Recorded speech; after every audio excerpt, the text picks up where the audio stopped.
Burger, chowmein, আমি এগুলো খাবো, আমাকে এগুলো এনে দাও, আমি এগুলো খাবো না।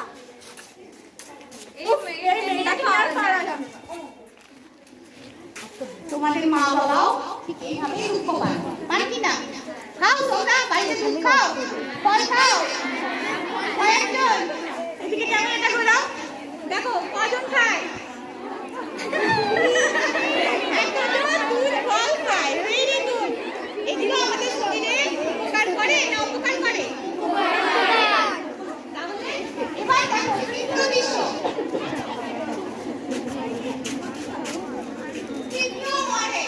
আমরা অ্যানিমিয়া সম্বন্ধে আলোচনা করলাম। অ্যানিমিয়া সম্বন্ধে আরো ডিটেইলস আমাদের ম্যাডাম বলবেন। আমরা শুধু এদের মাধ্যমে তোমাদের একটু আগে সচেতন করছি। এখানে দেখো, আরে ওকে ভিডিওটা তো কই দাও। আমি আবার বলছি, আমরা মডেলের সাহায্যে যেটুকু বোঝাচ্ছি সেইটাই ম্যাডাম তোমাদের অ্যানিমিয়া সম্বন্ধে বলবেন। আমি আজকে তোমাদেরকে অ্যানিমিয়া নিয়ে একটু বলবো।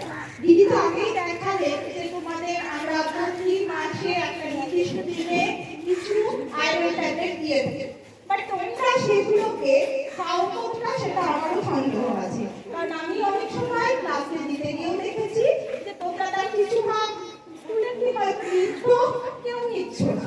তাদের বললে পরে তারা বলে যে না নিয়ে নেবো, বাট আমি ওটা খাই না। কিন্তু সেটা নয়, তোমাদের অনেকদিন আমি বলেছি যে এগুলো কিন্তু খুব দামি ওষুধ, যদিও আপাত দৃষ্টিতে আমাদের কাছে দামি লাগে না। তার কারণ কি, আমরা যদি এগুলো বাজার থেকে কিনতাম তাহলে সেগুলো হয়তো তোমাদের কাছে অনেক দামি হতো। কিন্তু যেহেতু আমাদের এটা একটা ধর্ম আছে যে ফ্রিতে পাওয়া যাচ্ছে, তার মানে জিনিসটা অতটা ভালো হবে না।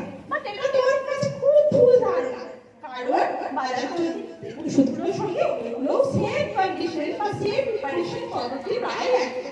বেশ, এবার আমাদের বলার কথা, অ্যানিমিয়া কি? তোমরা সবাই জানো অ্যানিমিয়া কি? না, অ্যানিমিয়া হলো রক্তাল্পতা। তাদের শরীরে রক্তাল্পতা দেখা যায়, সবার শরীরে দেখা দিতে পারে। এটা কেন হয়ে থাকে? না, এটা মূলত হয়ে থাকে হিমোগ্লোবিনের অভাবের জন্য। এবার হিমোগ্লোবিন কি? আমরা সবাই জানি আমাদের রক্তের মধ্যে অনেক রক্তকণিকা আছে। তোমরা অনেকেই রক্ত সম্বন্ধে জানো, বিশেষ করে ক্লাস 9 থেকে যারা পড়ো তারা তো অনেক কিছু জেনেছ। তা সেখানে আমাদের যে রক্তকণিকা রয়েছে, আরবিসি, ডব্লিউবিসি, অনুচক্রিকা, সেই আরবিসির মধ্যে থাকছে আমাদের হিমোগ্লোবিন, তাই না? সেই হিমোগ্লোবিনের কিন্তু একটা নির্দিষ্ট মাত্রা থাকা দরকার, কিন্তু আমরা যেহেতু প্রপার ফুড নিই না, সেই জন্য আমাদের এই মাত্রা কিন্তু অনেক কম। এমনি মেয়েদের মধ্যে বা বাচ্চাদের মধ্যে এই অ্যানিমিয়া টেন্ডেন্সি অনেক বেশি। তার কারণ কি, তোমরা সবাই জানো যারা মোটামুটি 7 বা 8 বা 9 পড়ো, সবারই প্রতি মাসে পিরিয়ড হয় এবং পিরিয়ডের সময় আমাদের প্রচুর রক্ত শরীর থেকে বেরিয়ে যাচ্ছে। এটা একটা কিন্তু আমাদের কারণ যে অ্যানিমিয়া। কারণ এইভাবে প্রচুর রক্ত বেরিয়ে যাওয়ার ফলে আমাদের কিন্তু শরীরে অনেকটা রক্তের অভাব দেখা যায়। এবার তোমরা কি করে জানবে যে আমার অ্যানিমিয়া আছে কেন? তাই সেই ব্যাপারে বলতে গেলে আমরা কিন্তু আমাদের মধ্যে অনেকে দেখতে পাই যাদের শরীর খুব ফ্যাকাশে। আমরা আমাদের দৃষ্টিতে যদি বাবা মেয়েটা কি ফর্সা, ফর্সা নয়, কারণ তার মধ্যে রক্তের অভাব রয়েছে। আর একটা জিনিস তোমরা সবাই দেখে থাকবে, সেটা হচ্ছে ক্লাস 11 দিয়ে অনেক ছেলে মেয়েকে দেখি যে মুখটা অন্যদিকে ঘুরিয়ে রয়েছে। আমি যা বলছি কোনো কথা তাদের কানে ঢুকছে না। এটাও কিন্তু একটা অ্যানিমিয়ার লক্ষণ, কারণ অলসতা, ঘুম পাওয়া বা ঝিমুনি বা কখনো ঘুরছে না, এগুলো কিন্তু অ্যানিমিয়ার একটা লক্ষণ। এবার রইল কি বাকি? না, আমরা যে খাবার খাবো যাতে আমাদের অ্যানিমিয়া হবে না। সেক্ষেত্রে আমরা দিদি দেখালে আমরা দুধ খাই না, আমরা ফলমূল খাই না, তাহলে আমাদের শরীরে কি করে পুষ্টি পাবে? এই অপুষ্টি কিন্তু একটা বিশাল কারণ। তোমরা এখানে আরেকটা প্রসঙ্গ আছে যেখানে কিছু দেখা হয়েছে যে বাল্য বিবাহের কুফল। আজকে মূলত প্রসঙ্গ এটাই, বাল্য বিবাহের কুফল। তা সেই বাল্য বিবাহ বা অতি অল্প বয়সে যদি বিয়ে আমাদের হয়ে যায়, তাহলে সেই মেয়ের শরীর কিন্তু এমনিতেই অ্যানিমিক কন্ডিশনে সেরে, কারণ আমরা প্রপার ফুড খাই না।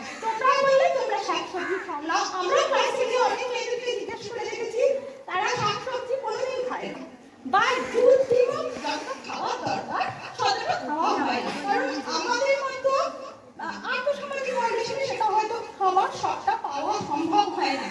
আর একটা জিনিস, যারা মা ধরো তোমরা বাড়িতে দেখে থাকবে, তারা কি করে থাকে না, তারা বাড়ির ছেলেদেরকে বিশেষ করে, এখন আমরা ওই জায়গাতে দাঁড়িয়ে আছি, খুব কম জন বেরিয়ে এসেছে ব্যাপারটা থেকে, যারা ছেলে বা বাবা মা তাদের কিন্তু জানো তোরা ঠিকঠাক করে খাবে, একদম খাওয়া দাওয়াটা প্রপার ভাবে, সবসময় যে দামি দামি ফুল খেতে হবে বা খেয়ে করতে হবে তা নয়।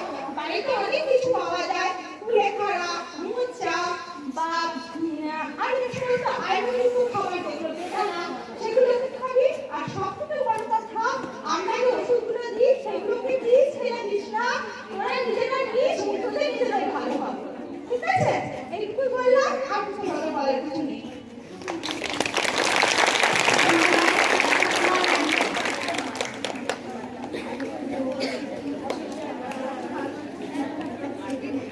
আচ্ছা, এই সম্বন্ধে বা এই ফল সম্বন্ধে একটা জিনিস মনে রেখো, যেটা আমাদেরকে বলা হয়েছে, আমরা ট্রেনিং দিয়ে এসেছি, তো আমাদেরকে বলা হয়েছে তোমরা যেটা বাছাই করবে সেটা হচ্ছে ফ্ল্যাগ ফ্রুট।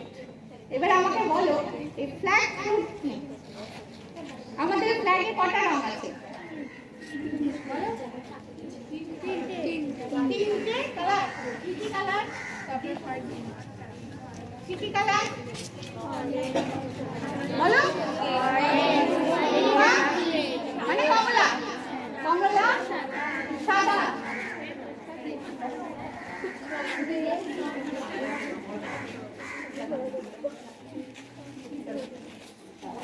এখানে মা এবং বাবার হাতে কি আছে? সাদা আমাদের ফ্ল্যাগে রয়েছে, তো সাদা কি হয়? কি খেলে আমাদের? দুধ, সাদা রঙের দুধ। আর কমলা,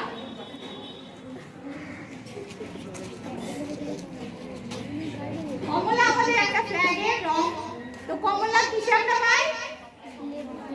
লেবুতে। তাহলে লেবু খেলে আমাদের কি দূর হবে? ভিটামিন সি আমাদের শরীরে প্রচুর পরিমাণ আসবে। আর কি কালার রয়েছে ফ্ল্যাগে? গ্রিন।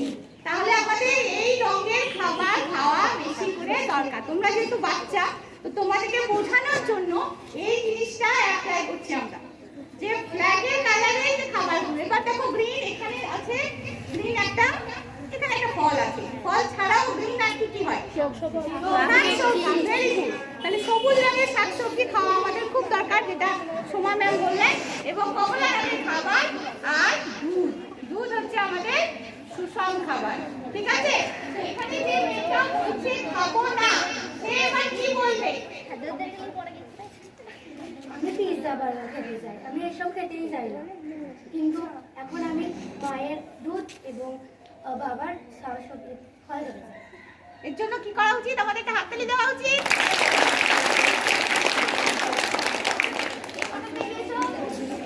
এবার কি বলতে চাইছে? এরকম করলে কেমন হয়? না, আমি ওষুধটা ফেলবো না, ম্যাম যেরকম করে খেতে বলেছেন ঠিক সেরকম করে খাবো, এটা আমার শরীরের পক্ষে উপকারী। এই তো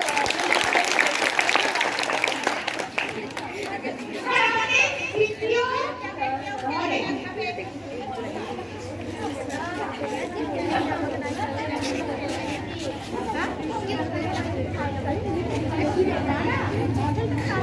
তৃতীয় মডেলে তোমরা কি দেখতে পাচ্ছ? কি দেখা যাচ্ছে? বই ধরে আছে স্টুডেন্ট, আর তার বাবা বইটা কেড়ে নিচ্ছে। মায়ের হাতে একটা বিয়ের পোশাক। এবার দেখো কি হয়। তৃতীয় দৃশ্য, আর্লি ম্যারেজ। ওই গো সালমার মা, কোথায় গেলে শুনছো? বলো কি হয়েছে? আরে আমার বন্ধু রাহুল আছে না, ওর সাথে আজ আমার দেখা হলো। ওর ছেলে সেলিমের সাথে আমাদের মেয়ে সালমার আগামী মাসে বিয়ে ঠিক করে এলাম। ও মা, সালমার বিয়ে? সত্যি বলছো? হ্যাঁ সত্যি বলছি। তাহলে তো অনেক কাজ বাকি। কিন্তু রাহুলের ছেলে সেলিম, ও তো মাধ্যমিকে ফেল করেছিল, তাহলে এখন কি করে? হ্যাঁ, স্কুল যায় না, কিন্তু কিন্তু পড়াশোনাও ছেড়ে দিয়েছে। এবার ওর বাবার কি টাকা পয়সার অভাব আছে নাকি? কিছু একটা করে নেবে। তাছাড়াও পুনে বা কেরালা যাওয়ার কথা আছে। দেনা পাওনার কিছু কথা হয়েছে? ও দেনা পাওনা সেরকম কিছু বলেনি। মেয়েকে গয়না ফার্নিচার তো দিতেই হবে, তার সঙ্গে বলেছে মেচে খরচার জন্য 5 লক্ষ টাকা আর ছেলের পছন্দের 2 লক্ষ টাকা একটা বাইক দিলেই হবে। ঠিক করে গেল। ঠিক আছে, এরপরে দেখো পরের দৃশ্য।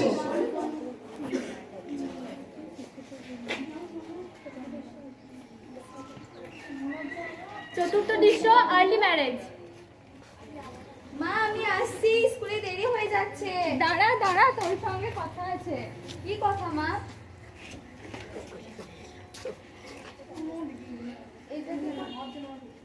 এই নে, এটা তোর জন্য। কি এটা বেনারসি? এটা কি তোমার নতুন বেনারসি? বাহ, দারুণ লাগছে তো। কিন্তু আমার স্কুলে দেরি হয়ে যাচ্ছে, আমি স্কুল যাব। দাঁড়া দাঁড়া, এটা তোর জন্য। কি এটা আমার? কিন্তু মা আমি যে এখন ক্লাস 8-এ পড়ি। আর তোমাকে পড়াশোনা করতে হবে না, সামনে 21 তারিখে তোমার বিয়ে। দেখো না বাবা, মা কি সব বলছে, আমার নাকি বিয়ে। হ্যাঁ ঠিকই বলছে, আগামী মাসের 21 তারিখে তোমার বিয়ে। কিন্তু বাবা আমি যখন পড়তে চাই, আমার বন্ধুরাও তো এখন পড়ছে। ওদের কথা বাদ দে তো। সালমার মাও কাল বলছিল ওরও নাকি বিয়ে ঠিক হয়ে গেছে। না আমি বিয়ে করব না, আমি পড়তে চাই। বিয়েটা কি দেওয়া ঠিক হবে? ঠিক হবে না মানে? এত ভালো পাত্র পেয়েছি, ছেড়ে দিলে হবে? এই দৃশ্যে আমরা যেটা দেখানোর চেষ্টা করলাম সেটা অনেক পরিবারে অনেক ছাত্রীর সাথে ঘটে যাচ্ছে। আমাদের স্কুলে অনেক ছাত্রী খুব অল্প বয়সে এই সমস্যার শিকার। এই বিষয়ে আমাদের ম্যাডাম কিছু বলার অনুরোধ করছি। আর্লি ম্যারেজ সম্বন্ধে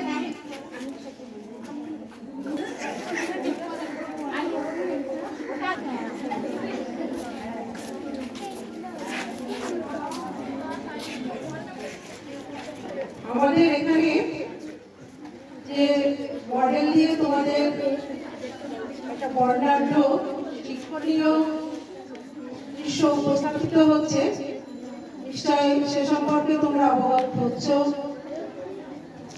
তো সেই বিষয়কে মাথায় রেখে আজ আর্লি ম্যারেজ অর্থাৎ অগ্রিম বিয়ে, 18 বছরের আগে মেয়েদের বিয়ে হয়ে যাচ্ছে, সেই বিষয়টা এখানে তোমাদের তুলে ধরা। তোমরা আমাদের বালিকা বিদ্যালয়ের ছাত্রী, পদে পদে তোমরা দেখতে পাচ্ছ এই সমস্যা তোমাদের পাড়ায় রয়েছে, এমনকি তোমাদের বাড়িতেও আছে, যে তোমাদের বোনেদের, তোমাদের দিদিদের, তোমাদের পরিচিত বন্ধুদের বিয়ে হয়ে যাচ্ছে। আর্লি ম্যারেজ অর্থাৎ খুব কম বয়সে বিবাহ হওয়াটা একটা গর্হিত অপরাধ বলে বর্তমানে চিহ্নিত হচ্ছে। এই বিষয়টিকে প্রতিরোধ করার জন্য আমাদের মাননীয় সরকার, মুখ্যমন্ত্রী মহাশয়া একটা প্রকল্প চালু করেছেন। সেই প্রকল্প সম্পর্কে তোমরা সবাই জানো, যেটা হচ্ছে কন্যাশ্রী প্রকল্প। তো সেই কন্যাশ্রী প্রকল্পের আওতায় তাদের আনা হচ্ছে 18 বছর বয়সী মেয়েদের, যাদের জন্য বিয়ে আটকানো হচ্ছে, পড়াশোনার সুযোগ করে দেওয়া হচ্ছে, এবং যাতে ভবিষ্যতে তারা আরো পড়াশোনা চালিয়ে যেতে পারে, বিয়ের জায়গা থেকে সরে আসতে পারে, সেই সম্পর্কে কিন্তু এই প্রজেক্টটা, এই প্রকল্পটা তৈরি হয়েছে। এই বিষয়টিকে মাথায় রেখে আমরা এখনো এমন জায়গায় দাঁড়িয়ে আছি যে আমরা এই সারা অঞ্চলে বাস করছি, তোমরা সারা অঞ্চলেরই বাসিন্দা। তোমরা প্রত্যেকটা পাড়া যদি নিরীক্ষণ করো তাহলে দেখবে এর হার বেশি হতে চলেছে। অর্থাৎ সচেতন হচ্ছে না মানুষ, আর্লি ম্যারেজ কেন হয়, তার ক্ষতিকারক দিক কোনগুলো, সেগুলো একটু আগে তোমাদের মডেলের মধ্য দিয়ে তো বললেনি, তোমাদের সময় ম্যাডাম বলেছেন শারীরিক ঘাটতি দেখা দেয়, সেই শারীরিক ঘাটতি থেকে ভবিষ্যতে বিরাট অসুখ দাঁড়ায়। তো শুধুমাত্র শারীরিক দিক দিয়ে নয়, মানসিক দিক যদি বিকাশ না হয় তাহলে বিয়ে করাটা আমাদের কাছে একটা খুব জঘন্যতম ব্যাপার হয়ে দাঁড়ায়। তোমরা আজকে এখানে ক্লাস 8 থেকে ক্লাস 11 পর্যন্ত মেয়েরা আছো, তোমরা কিন্তু একদম খুব বাস্তব জায়গায় দাঁড়িয়ে ব্যাপারটাকে লক্ষ্য করছো। আমাদের কন্যাশ্রী প্রকল্প চলছে, কন্যাশ্রী যোদ্ধারাও রয়েছে, তারাও এই বিষয়টা আমাদের সামনে শেষের দিকে উপস্থাপন করবেন।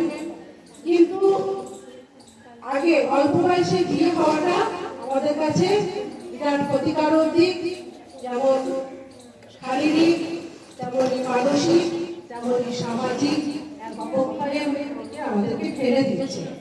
তাই এর হাত থেকে আমাদের পরিত্রাণ পেতে হবে, আমাদের রক্ষা পেতে হবে।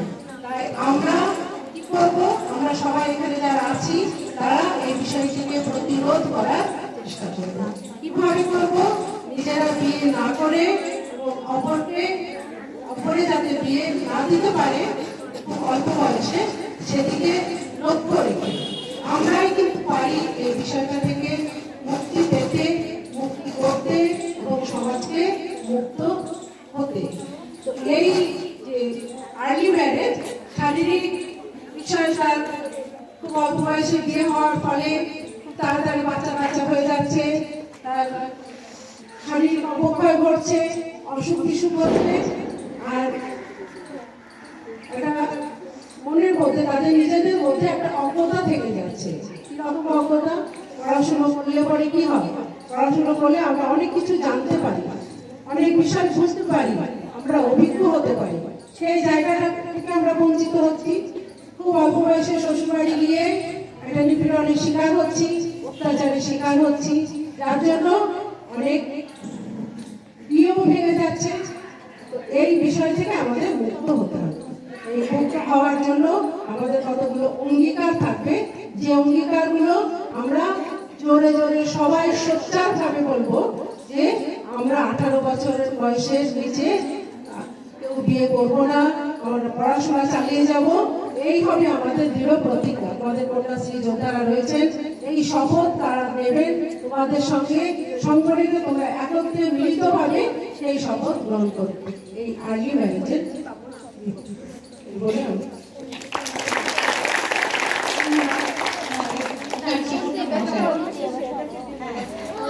বিষয়টা কমপ্লিট করে নিই।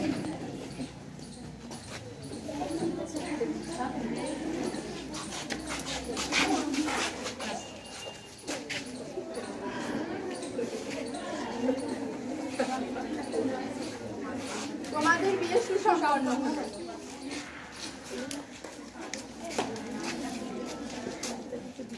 যদি এইরকম হচ্ছে আমাদের সমাজে, যদি এমন না হয়ে অন্যরকম হয় তাহলে কেমন হয়?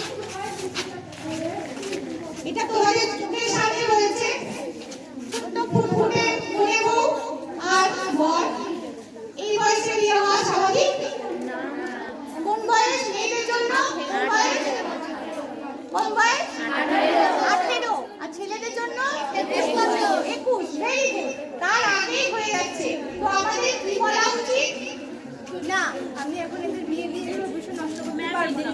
সালমা যেরকম আমার মেয়ে, সেলিমও আমার ছেলের মতন, তাই এদের বিয়ে দিয়ে আমি এখন ওদের ভবিষ্যৎ নষ্ট করতে পারবো না। হ্যাঁ বাবা, তুমি ঠিকই বলেছো। আমি এখন ছোট, আমি এখন অনেক দূর পর্যন্ত পড়াশোনা করতে চাই। আমার বিয়ের বয়স 18 বছর হোক, তারপরে আমার বিয়ে দিও, আমার তাতে কোনো আপত্তি থাকবে না। হ্যাঁ বাবা, তুমি ঠিকই বলেছো। আমার যখন 22 বছর বয়স হবে, আমি নিজের পায়ে দাঁড়াবো, অন্যের দায়িত্ব নেওয়ার ক্ষমতা হবে, তখনই আমি বিয়ে করবো, তার আগে বিয়ে করবো না। হাততালি দাও একটা। এটা একটা দিক যেটা আমরা অন্ধকারে রাখি, অর্থাৎ আর্লি ম্যারেজের পরের যে কুফল সেইটা দেখো আমাদের সেই দৃশ্য। পঞ্চম দৃশ্য, জেন্ডার বেসড ভায়োলেন্স। এখানে একটা মডেল আছে, এখানে একটা মডেল আছে, দেখো মডেলটা একটা বউ। আচ্ছা, জেন্ডার বেসড ভায়োলেন্স এই কথাটা আমি একটু খোলসা করি, একটু সাইডে হও। সবাই নারী, তাই তো? কিন্তু এই সমাজ পুরুষ শাসিত সমাজ। তো একটা চিন্তাধারাই হয়ে গেছে যে নারী মানে তাদেরকে আমরা তাদের উপর শাসন করার অধিকার রয়েছে, অর্থাৎ পুরুষদের আমাদের উপর শাসন করার অধিকার আছে। ওই জন্য বেশিরভাগ ক্ষেত্রে দেখা যায় চট থাপ্পড় বউদের উপর চলে, মেয়েদের উপর অত্যাচার। একটু বলার নতুন করে বলার কিছু নেই, তোমরা ভালো মতোই জানো। তো আমরা আর্লি ম্যারেজের একটা কুফল হিসাবে এটাকে তুলে ধরতে চাইছি। এই দৃশ্য যেখানে একটা বউকে তারপর পেটাচ্ছে, সেটা অভিনয়ের মাধ্যমে বান্ধবী দেখাবে।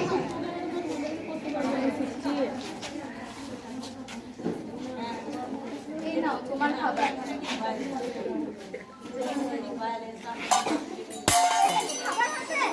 তোকে বলেছিলাম না গরম করে নিয়ে আসবি। খাবে কেন বলেছিস? আসলে আমার শরীরটা খুব খারাপ, হাত পা ঝিমঝিম করছে, মাঝে মাঝে মাথাটাও ঘুরছে। সব সারাদিনকে গিলেই যাচ্ছিস, তারপর তোর আবার শরীর খারাপ? হ্যাঁ, সেই দিনই তোর মা তোকে ডাক্তারখানা নিয়ে গেল, বাবা এতগুলো ওষুধ কিনে নিয়ে এলো, তারপরে তোর আবার শরীর খারাপ? সব নাটক তোর। না, আমি নাটক করছি না, সত্যি আমার শরীর খারাপ। আমার মুখে মুখে তর্ক।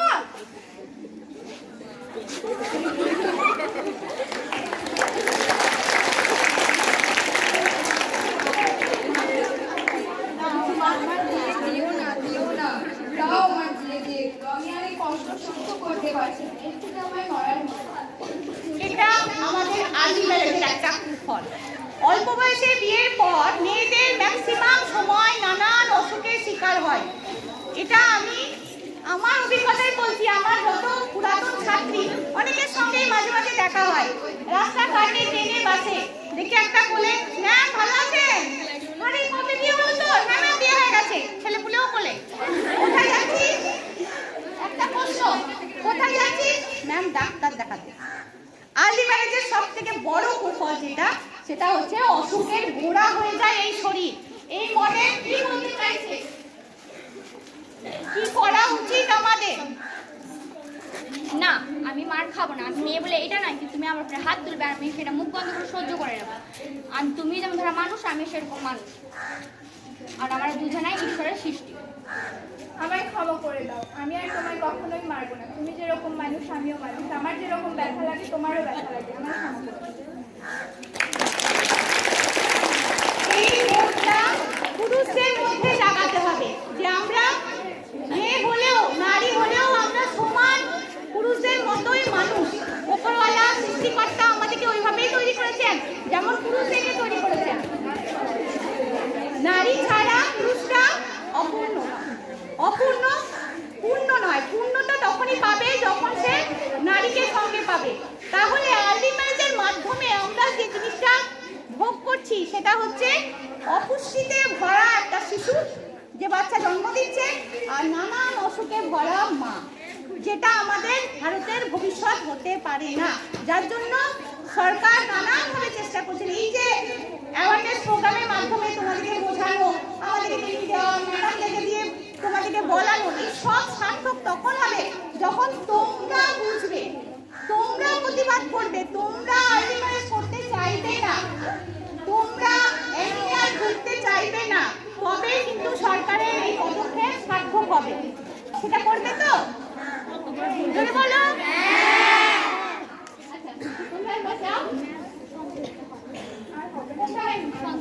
ও সেটা এই আর্লি ম্যারেজেরই ফল। বলো কি করা উচিত? আমি আর কখনোই আমার মেয়ের কাছ থেকে বই কেড়ে নেব না, সে অনেক দূর পর্যন্ত পড়ুক, আমি সেটাই চাই। আর মা কি বলবে? আমি চাই না আমার মেয়ের অল্প বয়সে বিয়ে হোক। আমি চাই না আমার মেয়ের অল্প বয়সে বিয়ে হোক। আমার মা যে ভুলটা করেছে সেই ভুলটা আমি করতে চাই না। আর মেয়ে কি বলবে? আমি অনেক দূর পর্যন্ত পড়াশোনা করবো এবং বড় হবো। এটা তোমাদেরও তো? এটাকে অনেক ধন্যবাদ। অনেকক্ষণ ধরে বেচারা দাঁড়িয়ে বিশ্বাস করবে না, মাত্র 2 ঘন্টার মধ্যে এরা রেডি হয়েছে। আমরা মনাসি যোদ্ধা এবং আমাদের প্রকল্প হচ্ছে বাল্যবিবাহ প্রতিরোধ করা, মানে বাল্যবিবাহকে আটকানো।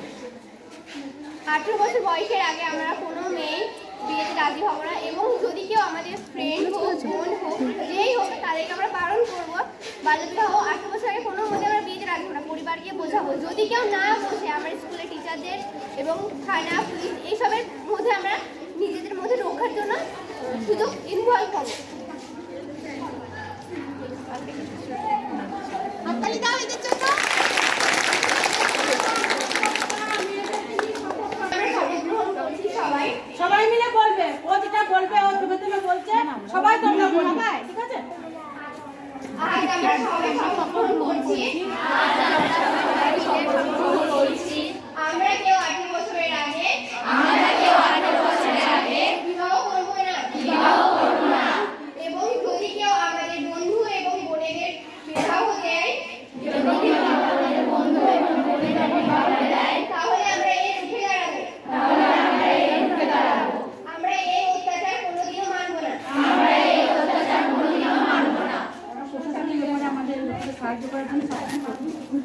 প্রশাসন এই ব্যাপারে আমাদের সবসময় সাহায্য করার জন্য প্রস্তুত আছে।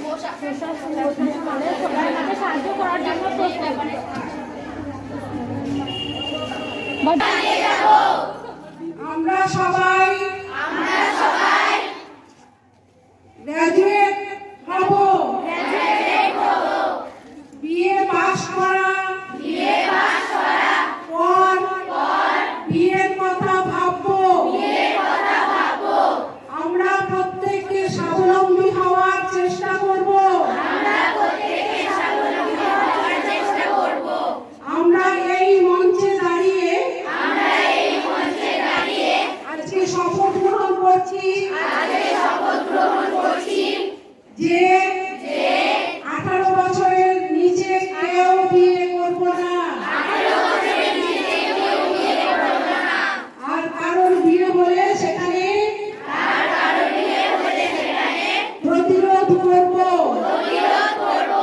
এই হবে হচ্ছে আমাদের শপথ।